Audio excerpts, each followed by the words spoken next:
Welcome to Al Hadi Foundation School.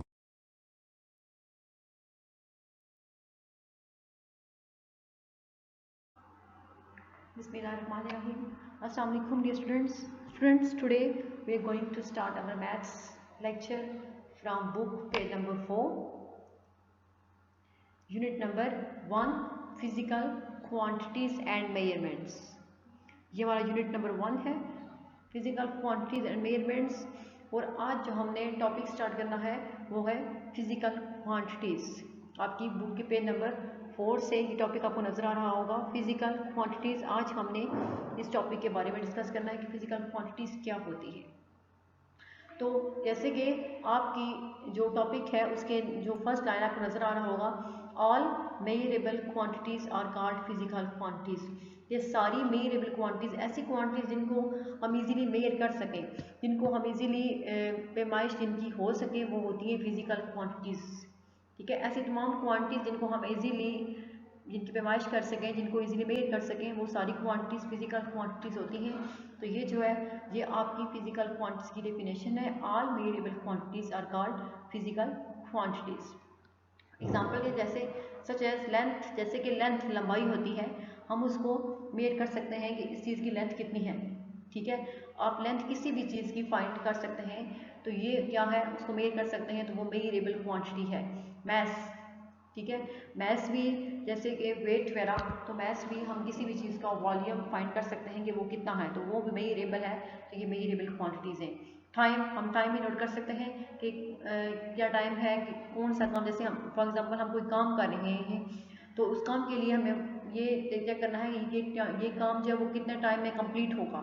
ठीक है, तो इसके लिए हम टाइम जो है वो उसको मेजर कर सकते हैं, टाइम रख सकते हैं कि ये टाइम, अगर फर्ज करें हमने एक काम जो है वो 2 घंटे में कंप्लीट करना है, तो इट्स मीन उसका टाइम जो है वो क्या है 2 आवर्स, यानी वो भी मेजरेबल है, हम उसको मेजर कर सकते हैं।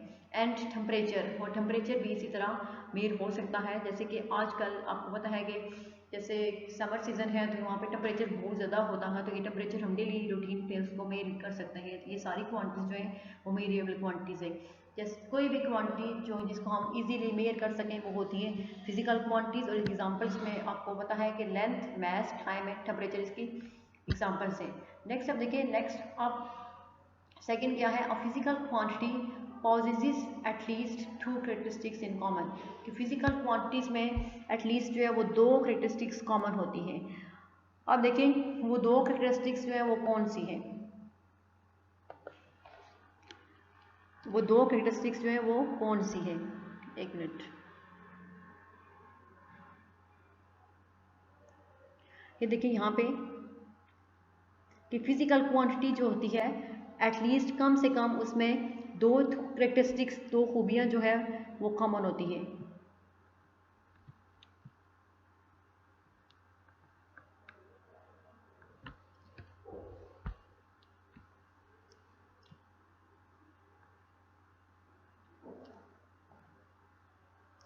हर फिजिकल क्वांटिटी में एटलीस्ट 2 जो करेक्टरिस्टिक्स हैं वो कॉमन होती हैं। एक है इसके आपके पास, one is its numerical magnitude, एक उसका क्या है न्यूमेरिकल मैग्नीट्यूड है, और दूसरा उसका होगा यूनिट। कि फिजिकल क्वांटिटीज़ में ये दोनों चीज़ें जो है वो कॉमन होती हैं। आमतौर पे हर फिजिकल क्वांटिटी में ये दोनों चीज़ें मस्ट होती हैं। ऐसे ये चेक करें, आप देखें, और physical quantity possesses at least 2 characteristics in common. एक फिजिकल क्वांटिटी में एटलीस्ट कम से कम 2 चीज़ें जो है, 2 खुसूसियात कॉमन होती हैं। One is its numerical magnitude, एक उसका न्यूमेरिकल मैग्नीट्यूड। जैसे कि आप एक एग्जांपल लें, न्यूमेरिकल मैग्नीट्यूड क्या होता है, लेंथ। जैसे कि आपने किसी चीज़ की लेंथ मेजर करनी है, तो आप कहेंगे कि इस चीज़ की लेंथ इतनी है, कितनी है। अगर एक फर्ज करें एक स्केल है आपके पास, रूलर है, तो रूलर में आपके पास जो छोटा रूलर होता है उसमें आमतौर पे 12 सेंटीमीटर तक आपको काउंटिंग गिवन होती है, तो उसकी लेंथ कितनी होगी 12 सेंटीमीटर। तो 12 जो होगा वो उसका न्यूमेरिकल मैग्नीट्यूड है, न्यूमेरिकल मैग्नीट्यूड नहीं, नंबर्स में क्या है, and the other is the unit in which it is measured. और दूसरी बात जो होती है उसका यूनिट होता है जिसमें हम उसको मेजर करते हैं, जिसमें हम उसकी पैमाइश करते हैं। वही एग्जांपल ऐसे लेंथ की कि अगर एक चीज़ की लेंथ आपके पास 5 सेंटीमीटर है तो 5 उस चीज़ का न्यूमेरिकल मैग्नीट्यूड होगा और यूनिट उसका सेंटीमीटर होगा। लेंथ का यूनिट सेंटीमीटर और मीटर होता है, मैथ्स का जैसे केजी, टाइम का सेकंड। तो ये दो चीज़ें जो है वो हर फिजिकल क्वांटिटी में मस्ट होती हैं। एक क्या होता है न्यूमेरिकल मैग्नीट्यूड और दूसरा उसकी यूनिट होता है। एग्जाम्पल है, for example if the height of a student is 104 centimetre. मिसाल के तौर पे अगर कोई आपकी क्लास में कोई एक स्टूडेंट है जिसकी हाइट, ठीक है, जिसकी हाइट कितनी है 104 सेंटीमीटर है, then 104 is its numerical magnitude. तो 104 जो है वो उसका न्यूमेरिकल मैग्नीट्यूड होगा और सेंटीमीटर उसका यूनिट होगा। And the centimetre is the unit of measurement. Centimetre जो है वो मेजरमेंट यानी पैमाइश का यूनिट होता है। ये एग्जाम्पल थी कि अगर आपकी क्लास में एक स्टूडेंट है उसकी हाइट 104 सेंटीमीटर है तो 104 उसका न्यूमेरिकल मैग्नीट्यूड होगा और सेंटीमीटर जो है वो उसका यूनिट होगा कि वो कितनी है। अब देखें सिमिलरली व्हेन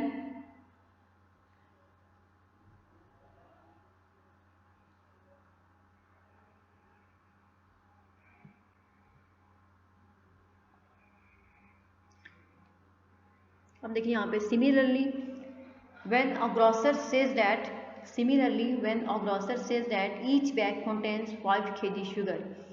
इसी तरह जब एक ग्रॉसर जो ग्रॉसरी शॉप होती है वहाँ पे जो सेल्समैन होते हैं उनको ग्रॉसर्स कहते हैं, ठीक है। जो ग्रॉसरी शॉप होती है वहाँ पे जो उनके सेल्समैन होते हैं जो चीज़ें आपको देते हैं वो ग्रॉसर्स होते हैं। वो कह रहा है कि ग्रॉसर्स कहते हैं कि हर बैग में 5 kg शुगर है, ठीक है। एक जो उनका बैग है उसमें 5 kg शुगर है यानी 5 किलोग्राम चीनी है। He is describing it's numerical magnitude. तो वो उसका न्यूमेरिकल मैग्नीट्यूड भी बयान कर रहा है as well as the unit of measurement, और उसके साथ यूनिट भी बयान कर रहा है। एक वो कह रहा है कि 5 kg जो है वो शुगर है तो 5 जो है वो उसका न्यूमेरिकल मैग्नीट्यूड है और kg उसका यूनिट है। अगर अब देखें हम जब किसी भी शॉप पे जाते हैं, जैसे ये एग्जांपल यही ले लें शुगर की, तो अगर हमें उसकी क्वांटिटी पता नहीं होगी कि हमें कितनी चीज़ चाहिए, ठीक है, तो हम उसको नहीं फाइंड कर सकते, हम इसको नहीं खरीद सकते। हम जस्ट ये नहीं कह सकते कि हमें शुगर चाहिए। अगर से क्वेश्चन वो ये होगा कि कितनी चाहिए, तो इसलिए हमें ये होना चाहिए, इन्फॉर्मेशन होनी चाहिए, हमें ये पता होना चाहिए कि हमें कौन सी चीज़ कितनी मेजरमेंट उसका यूनिट क्या है। तो इसी तरह ये है कि एग्जांपल में भी यही है कि हर बैग में 5 kg शुगर है। जब वो ये कह रहा हो कि हर बैग में 5 kg शुगर है तो इट्स मीन वो दोनों चीज़ें डिस्क्राइब कर रहा है, एक तो उसकी न्यूमेरिकल मैग्नीट्यूड और दूसरा ये भी बता रहा है कि उसका यूनिट क्या है। It would be meaningless to state, ये मीनिंगलेस यानी इसका कोई भी मीनिंग नहीं होगा, ये बेमान नहीं होगा, बेमान नहीं होगा। टू स्टेट ये बयान करना 5 और kg ओनली, या फिर 5 को अलग से बयान करना या फिर kg को, सिर्फ 5 को बयान करना भी मीनिंगलेस है और या फिर सिर्फ kg को भी डिस्क्राइब करना मीनिंगलेस है। इसलिए 5 kg जो है वो दोनों एक न्यूमेरिकल मैग्नीट्यूड है और दूसरा उसका यूनिट है। Physical quantities are derived into, physical quantities के आगे से दो टाइप्स होते हैं, ठीक है। वो कौन कौन सी टाइप्स है, base quantities and derived quantities. अब देखिए ये है आपके पास दो टाइप्स कौन सी है, base quantities and derived quantities. ये फिजिकल क्वांटिटीज़ की दो टाइप्स है।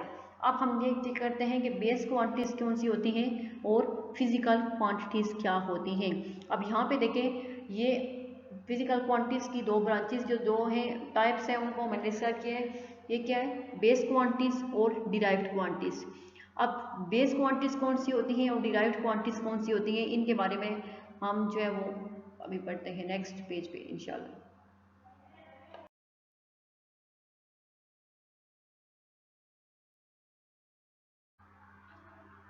अब देखिए नेक्स्ट पेज पे आपको टॉपिक नजर आ रहा है बेस क्वांटिटीज़ का, कि बेस क्वांटिटीज़ क्या होती है। ओके तो देखें बेस क्वांटिटीज़ क्या है।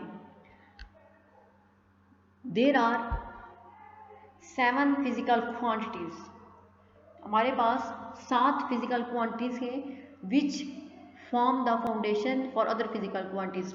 7 ऐसी फिजिकल क्वांटिटीज़ हैं जो बाकी फिजिकल क्वांटिटीज़ की बेस है, बुनियाद है, जिनकी बेस पे फाउंडेशन होता है, बेस या बुनियाद, जिनकी बेस पे हम बाकी फिजिकल क्वांटिटीज़ को मेजर कर सकते हैं। हमारे पास 7 फिजिकल क्वांटिटीज़ ऐसी हैं 7 जिनकी बेस पे हम बाकी फिजिकल क्वांटिटीज़ को डिराइव कर सकते हैं, उनको मेजर कर सकते हैं।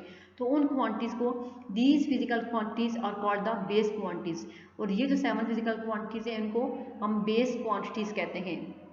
ये है base quantities, in physical quantities को हम बेस क्वांटिटीज़ कहते हैं। इसके साथ ये जो डेफिनेशन है प्रॉपर उसकी, ये आपके को ये ब्लॉक में नज़र आ रही है। Base quantities are the quantities on the basis of which other quantities are expressed. Base quantities वो क्वांटिटीज़ होती हैं जिनकी बेस पे हम बाकी क्वांटिटीज़ को एक्सप्रेस कर सकते हैं, बाकी क्वांटिटीज़ को डिराइव कर सकते हैं। ठीक है, अगर हमारे पास ये 7 क्वांटिटीज़ हों बेस क्वांटिटीज़, तो इन क्वांटिटीज़ से हम बाकी क्वांटिटीज़ को डिराइव कर सकते हैं, एक्सप्रेस कर सकते हैं। दीज आर, अब ये बात है कि ये कौन कौन सी हैं। ठीक है, ये लिखी हुई है और ये मैंने इनको बताया था ये भी कि ये बेस क्वांटिटीज़ कौन सी हैं और डिराइव्ड क्वांटिटीज़ कौन सी हैं। बेस क्वांटिटीज़ देखें, लेंथ नंबर 1 जो है लेंथ बेस क्वांटिटी है। Number 2, mass is also a base quantity. Number 3, time is also a base quantity. Number 4, electric current भी base quantity है. Number 5, temperature भी base quantity है. And number 6, intensity of light की शिद्दत यानी कि कितना उसका शिद्दत कितनी है, इंटेंसिटी कितनी है रोशनी की, ये भी बेस क्वांटिटी है। And amount of a substance, किसी भी चीज़ की कितनी अमाउंट है, ये भी क्या है, ये सारी बेस क्वांटिटीज़ है। और बेस क्वांटिटीज़ कितनी है, ये 7 क्वांटिटीज़ हैं। अब यहाँ पे भी ये बेस क्वांटिटीज़ आपको ये मैंने देखें क्या लिखा हुआ है, these are length, mass, time, electric current, temperature, intensity of light and the amount of substance। ये 7 जो है बेस क्वांटिटीज़ है और इनकी बेस पे हम बाकी दूसरी जो फिजिकल क्वांटिटीज़ हैं उनको एक्सप्रेस कर सकते हैं, उनको डिराइव कर सकते हैं। तो बेस क्वांटिटीज़ की ये डेफिनेशन जो है वो आपने अपनी नोटबुक पे लिखनी भी है और साथ ये इनकी जो बेस क्वांटिटीज़ हैं उनको भी अपनी नोटबुक पे लिखना होगा। अब देखिए नेक्स्ट है डिराइव्ड क्वांटिटीज़। अब डिराइव्ड क्वांटिटीज़ क्या होती है? Derived quantities, those physical quantities which are expressed in terms of base quantities are called the derived quantities। ऐसी physical quantities जिनको हम बेस क्वांटिटीज़ की बेस पे बेस क्वांटिटीज़ में एक्सप्रेस कर सकते हैं। ठीक है, जब अगर अब देखिए बेस क्वांटिटीज़ अगर हमारे पास हों तो हम जो क्वांटिटीज़ उनसे खुद से फाइंड कर सकते हैं वो होती है डिराइव्ड क्वांटिटीज़, जिनको हम बेस क्वांटिटी से डिराइव कर सकें। बेस क्वांटिटीज़ की बेस पे जो क्वांटिटीज़ डिराइव हों वो होती है डिराइव्ड क्वांटिटीज़। ये डेफिनेशन है डिराइव्ड क्वांटिटीज़ की, the quantities that are expressed in terms of base quantities, ऐसी क्वांटिटीज़ जिनको हम बेस क्वांटिटीज़ के टर्म में एक्सप्रेस कर सकें वो होती है डिराइव्ड क्वांटिटीज़। अब ये देखें कि इसमें कौन कौन सी क्वांटिटीज़ शामिल हैं। तो यहाँ पर भी मैंने डिराइव्ड क्वांटिटीज़ लिखी हुई हैं, ये आपको नजर आ रही होंगी। डिराइव्ड क्वांटिटीज़ देखें, नंबर 1 है area, number 2 volume, number 3 speed, number 4 work, number 5 force, number 6 energy, number 7 power, number 8 electric charge and number 9 electric potential. अब देखिए बेस क्वांटिटीज़ आपके पास जस्ट 7 हैं, लेकिन हम इन 7 से नेक्स्ट आगे अब 9 क्वांटिटीज़ को खुद से डिराइव कर सकते हैं, तो ये होंगी डिराइव्ड क्वांटिटीज़। ये 7 है नंबर्स में। यहाँ पे भी ये क्वांटिटीज़ लिखी हुई है, these includes area, volume, speed, force, work, energy, power, electric charge, electric potential etcetera. इसमें वॉल्यूम भी इंक्लूड है, speed, force, work, energy, power, electric charge, electric potential etcetera. अब एक मैं आपको बात बताऊं कि अब हम बेस क्वांटिटी से डिराइव्ड क्वांटिटीज़ को फाइंड कैसे कर सकते हैं। जैसे अब बेस क्वांटिटीज़ है हमारे पास, तो हम उनसे फिर डिराइव्ड क्वांटिटीज़ को कैसे एक्सप्रेस कर सकते हैं। अब देखिए बेस क्वांटिटी में जब नंबर 1 है आपके पास हो गया है लेंथ। ठीक है, ये क्या है लेंथ। और आपको ये बात जानते हैं वैसे, अगर आपको एरिया का फार्मूला आता हो तो एरिया का फार्मूला क्या होता है, लेंथ मल्टीप्लाई बाय ब्रेड्थ, यानी लेंथ और ब्रेड्थ को मल्टीप्लाई करें तो हम एरिया फाइंड कर सकते हैं। वो हमारी किसी भी चीज़ का हमारे पास एरिया होता है। तो अब एरिया फाइंड करने के लिए हमें 2 चीज़ें चाहिए होती हैं, एक लेंथ और ब्रेड्थ। तो लेंथ यूज़ हो रही है एरिया में, इसलिए हम लेंथ से एरिया फाइंड कर सकते हैं। अगर हमारे पास लेंथ हो तो हम वॉल्यूम भी फाइंड कर सकते हैं, क्योंकि वॉल्यूम का फॉर्मूला क्या होता है, length multiply by breadth multiply by height. और अगर हमारे पास किसी चीज़ की लेंथ गिवन है और हमें वॉल्यूम फाइंड करना हो तो हम उसका वॉल्यूम भी फाइंड कर सकते हैं। ठीक है, इसी तरह अगर अब यहाँ पे जैसे जो सेकंड है कि टाइम से हम स्पीड फाइंड कर सकते हैं, किसी चीज़ की स्पीड कितनी थी, ठीक है, उसका टाइम जो है वो नोट करके हम किसी भी चीज़ की स्पीड फाइंड कर सकते हैं, वर्क फाइंड कर सकते हैं कि इतने काम में, इतने टाइम में हमने कितना काम किया है, ठीक है। और इसके अलावा फोर्स जो है वो इलेक्ट्रिक करंट, सॉरी टाइम और जितना भी वर्क से हम फोर्स फाइंड कर सकते हैं। इसके अलावा टेम्परेचर से पावर की ताकत कितनी है, टेम्परेचर क्या होता है, दर्जा हरारत, ठीक है। इलेक्ट्रिक करंट से एनर्जी फाइंड कर सकते हैं कैसे, और इसे इलेक्ट्रिक करंट से इलेक्ट्रिक चार्ज भी हम फाइंड करते हैं। इसी तरह ये सारी चीज़ें जो है वो बेस क्वांटिटीज से डिराइव्ड क्वांटिटीज में फाइंड हो सकती हैं, ठीक है। एग्जांपल जैसे मैंने आपको दिया है कि जैसे आपके पास लेंथ गिवन हो तो आप उसका एरिया इजीली फाइंड कर सकते हैं, क्योंकि लेंथ, एरिया का फार्मूला क्या होता है, लेंथ मल्टीप्लाई बाय ब्रेड्थ। तो एरिया अगर आपको फाइंड करना हो तो आपको लेंथ चाहिए होती है, तो लेंथ क्या है, बेस क्वांटिटी है, और एरिया डिराइव्ड क्वांटिटी है। और लेंथ बेस क्वांटिटीज क्या होती हैं, बेस क्वांटिटीज वो क्वांटिटीज होती हैं जिनकी बेस पे हम बाकी दूसरी क्वांटिटीज को डिराइव कर सकते हैं। और डिराइव्ड क्वांटिटीज क्या होती हैं, जो बेस क्वांटिटीज की बेस पे डिराइव हों, वो सारी डिराइव्ड क्वांटिटीज हैं। तो ये जो आपका टॉपिक था फिजिकल क्वांटिटीज वाला, ये हमने आज पढ़ा है। और इसमें आपने लिखना क्या है अपनी नोटबुक पे, फिजिकल क्वांटिटीज की एक तो अपने डेफिनेशन लिखनी है कि फिजिकल क्वांटिटीज क्या है, वो क्या है, all measurable quantities are called physical quantities. उसमें कौन कौन सी हैं, टाइम, मास, वॉल्यूम वगैरह, ये सारी फिजिकल क्वांटिटीज हैं। इसके अलावा इसमें कौन सी दो चीज़ें जो है वो खसूसियात कॉमन है, एक क्या होता है उसका न्यूमेरिकल मैग्नीट्यूड और दूसरा उसका यूनिट। उनमें से आपने एग्जांपल लिखनी है। और फिर फिजिकल क्वांटिटीज़ की टाइप्स क्या हैं, उनको कितनी टाइप्स की हैं, base quantities and derived quantities. इसके बाद बेस क्वांटिटीज़ की डेफिनेशन लिखनी है कि बेस क्वांटिटीज़ क्या होती हैं, फिर बेस क्वांटिटीज़ कौन कौन सी हैं, ये भी आपने नोटबुक पे लिखना है कि length, mass, time, electric current, temperature, intensity of light और अमाउंट ऑफ सब्सटेंस, ये सारी बेस क्वांटिटीज़ हैं। डिराइव्ड क्वांटिटीज़ क्या होती हैं, ऐसी क्वांटिटीज़ जिनको हम बेस क्वांटिटीज़ के टर्म में डिराइव कर सकें, वो क्या होती हैं, डिराइव्ड क्वांटिटीज़। और वो कौन कौन सी है, ये भी आपने अपने नोटबुक पे लिखना भी है और इनको याद भी करना है। ये थी हमारी फिजिकल क्वांटिटीज़, और फिजिकल क्वांटिटीज़ का टॉपिक जो है वो हमने आज पढ़ लिया है। ओके, अल्लाह हाफिज़।